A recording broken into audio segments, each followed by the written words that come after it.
Hello friends, नमस्ते प्रणाम। बहुत ही दर्द भरा कन्यादान गीत लेकर आए हैं। अगर अच्छा लगेगा तो लाइक शेयर सब्सक्राइब जरूर कीजिएगा और कमेंट बॉक्स में जरूर बताइएगा कि ये कन्यादान गीत आप लोगों को कैसा लगा। ये रुला देने वाला गाना है। अगर अच्छा लगेगा तो लाइक शेयर सब्सक्राइब जरूर कीजिएगा। चलिए सुनाते हैं।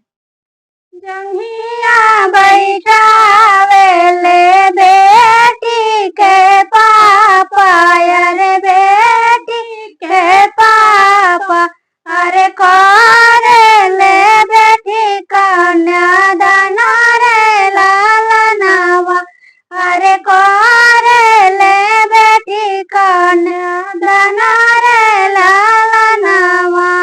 अरे जंघी से पापा रोवे सुसुकी के मैया, अरे सुसुकी के मैया, अरे सुसुकी के गौआ जावरा रे लालनावा, अरे सुसुकी के गौआ जावरा रे लालनावा।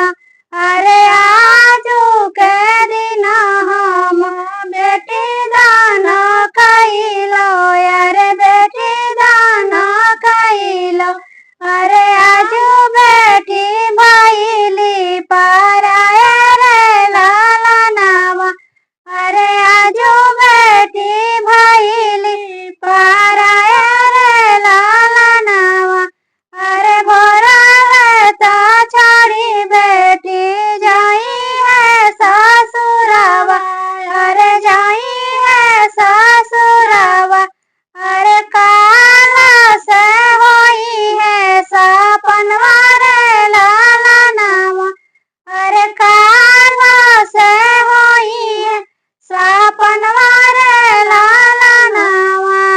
अरे तना बचन सुनी ली बेटी, अरे